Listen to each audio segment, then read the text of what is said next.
Alright, so today I'm going to introduce you to the kings, queens, and emperors in ball pythons. And if you've been shopping around for a ball python, you may see some common names like the kingpin or the queen spin or the emperor pinstripe. And those are actually common names for certain combinations of genes in ball pythons.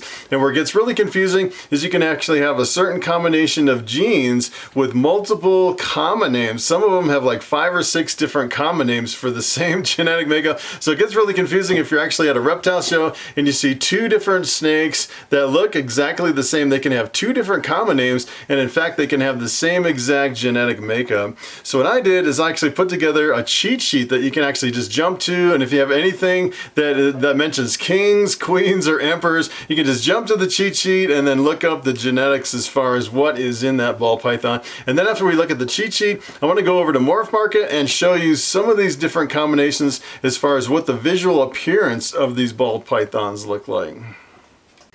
Alright, so I'm going to start with this little table that I put together, kind of a cheat sheet for the kings, queens, and emperors.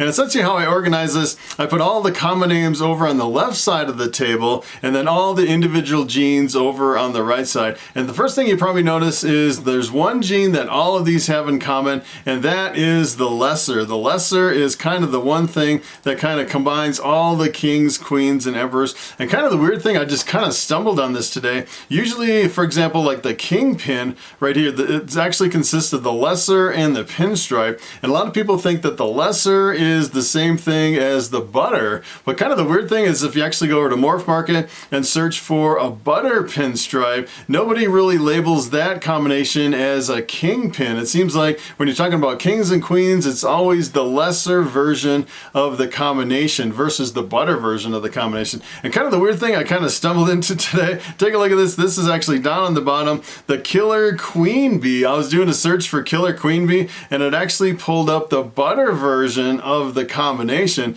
and it was the same thing with the killer queen spin. So I don't know if it's kind of a glitch over on Morphmarket, but I'd say generally overall when we're talking about kings, queens, and emperors, people are talking about the lesser version of the combination versus the butter version, which I thought was pretty interesting. And pretty much the only thing that really separates the kings from the queens is pastel. So for example, the kingpin is the lesser pinstripe versus the queen pin, which is the same thing as the kingpin except it has the addition of pastel, and it's kind of the same thing working through all the different queen versions. As a matter of fact, if you see queen anything, there's usually pastel in the mix, and lesser, because lesser is in everything. And then the kings usually don't have pastel, and I actually found some exceptions over here. As a matter of fact, there is a killer kingpin, which is, I found this like right at the last minute, and it's actually a kingpin with the super pastel on top. And really the super pastel version of the kingpin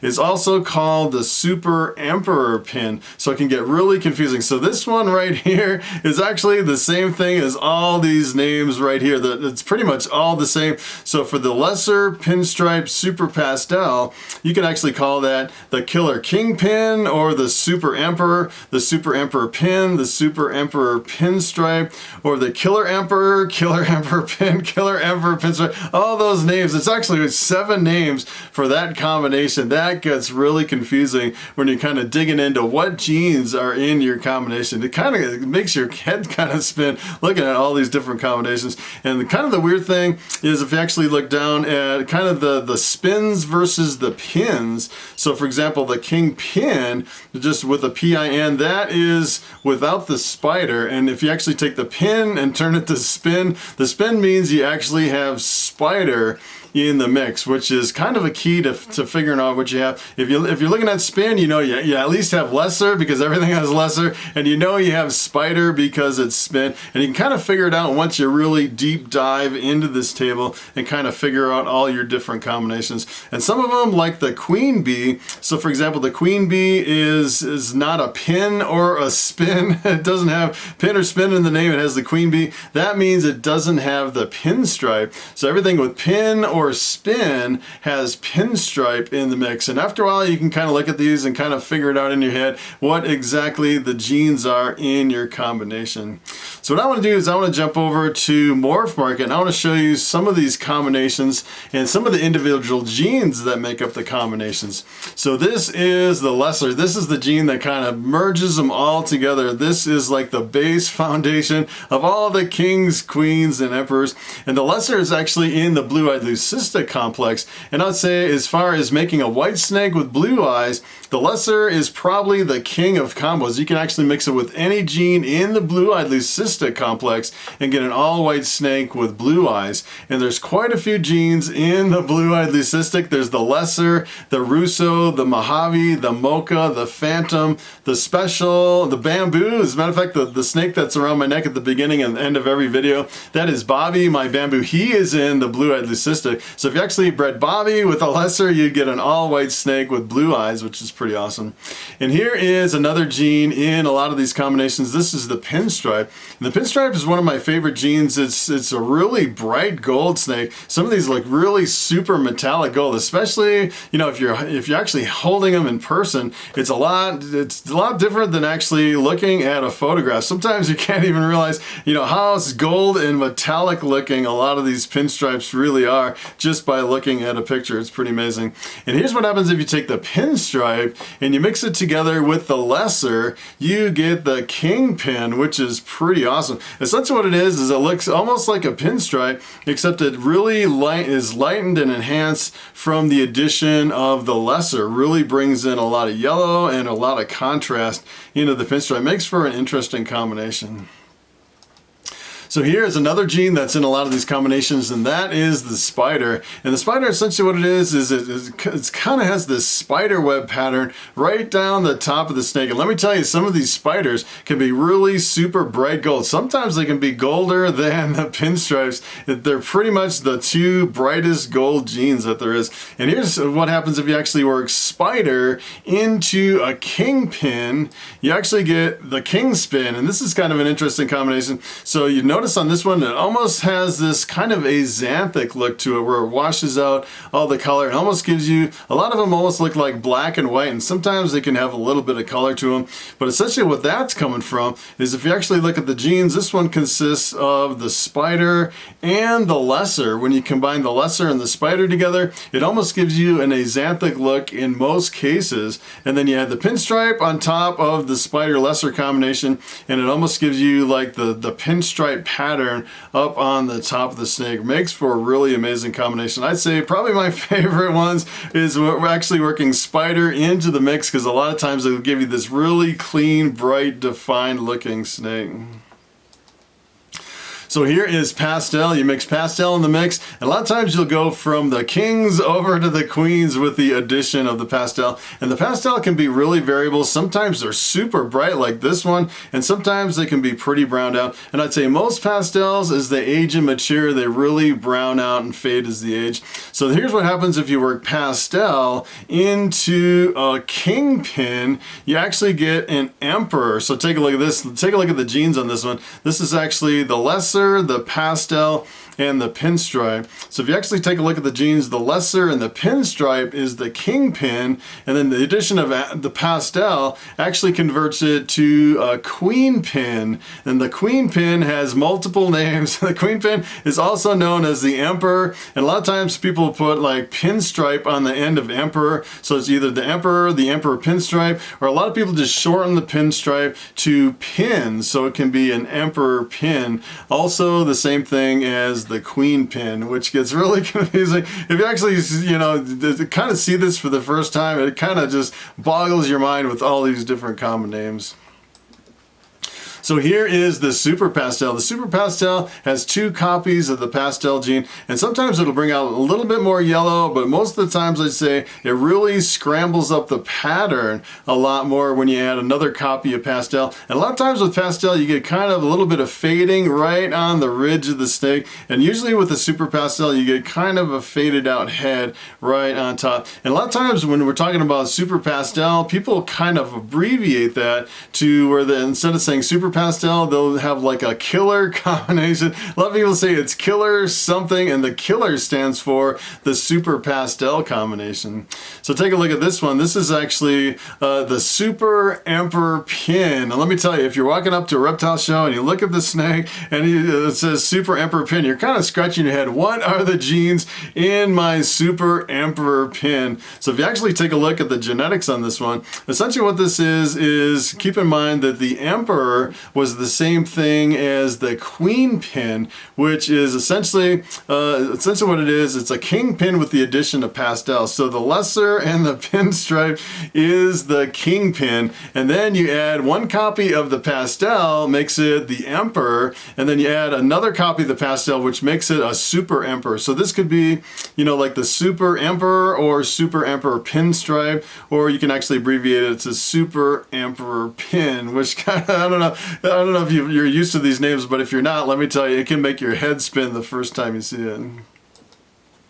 So here's another one. Take a look at this. This is actually the queen bee. And the queen bee, remember, if we don't have the pin or the spin, that means there's no pinstripe in the combination. Now, that's kind of how you can wrap your head around some of these names. If you actually take a look at the genetics on this one, this is actually the combination of the lesser, the pastel, and the spider. So essentially the pastel and the spider, that is the bumblebee. So essentially what it is you're adding lesser to a bumblebee to get the queen bee. So the lesser kind of converts it into the kings or queens when you add it to a combination like this.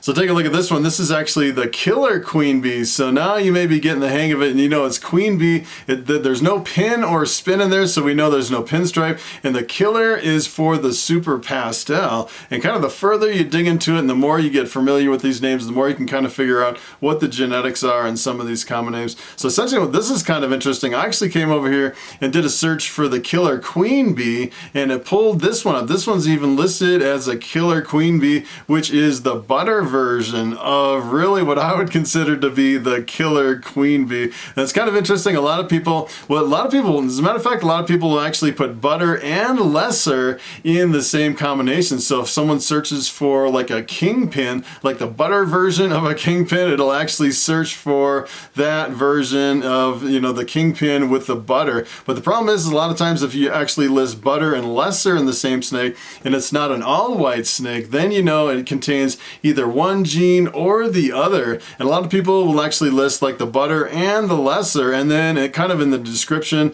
down on the below, it'll actually say, you know, this is one or the other, and some people will actually put the other gene in just as kind of a search parameter over here on Morphmarket, which can kind of make it a little bit more complicated. So here is a queen spin. Take a look at this. This is really beautiful. And at first glance, you see that it has kind of this axanthic look to it. And the axanthic, remember, that's actually the combination of the lesser and the spider that kind of washes it out. It almost gives it a black and white appearance. And remember, the axanthic is actually a completely separate gene. It's actually a recessive gene, and you need 2 copies of the axanthic to make a true axanthic. So this is kind of close to kind of an appearance to an axanthic, but it definitely does not have axanthic in the mix. So this is actually the queen spin, and we know from the spin that it actually contains pinstripe and spider in the mix. And then the queen, you can actually figure out what genes are in here. So this is actually the lesser, the pastel, the pinstripe, and the spider. And keep in mind, if we actually got rid of the pastel, this would be a king spin instead of a queen spin. So I wanted to give you one more over here. This is actually the killer queen spin. It gets a little bit more confusing the further you go down the rabbit hole with all these. It's pretty amazing. And if you actually look at the genetics on this one, I actually did a search for the killer queen spin, and it actually brought up butter instead of lesser as far as a general search over here on Morphmarket. So it's kind of interesting if you actually wanted to see the lesser version of the killer queen spins, the real killer queen spins, what I consider kind of the lesser version. You'd actually come over here, instead of searching for killer queen spin, you'd have to actually type in the individual genes, which would be the lesser, the super pastel, the pinstripe, and the spider. All right, so it is time for the question of the day. And Joseph Hayes asks, I'm a full-time truck driver. Do you think I can bring my ball python with me on the road? And that is a very good question. As a matter of fact, I would think a ball python would be a perfect companion for traveling on the road. They don't really need to eat like every single day like a lot of animals, and they don't really go to the bathroom that often. As a matter of fact, they can go weeks without really going to the bathroom. It's kind of crazy. And I don't really know how bouncy a regular, like an 18-wheeler is on the road, but I would imagine you can actually bring it with you on the road. As a matter of fact, I've seen quite a few people like living in their vans with a ball python, trying to kind of traveling all over the country with their ball python as a passenger. So I'm pretty sure you could probably do it. And snakes are pretty tough. I don't think you'd really stress them out too much as long as you had the proper enclosure with the heat and the humidity and everything. I would imagine that you would be fine traveling with your ball python. So that is pretty much it. Thanks for watching, and I will see you in the next video.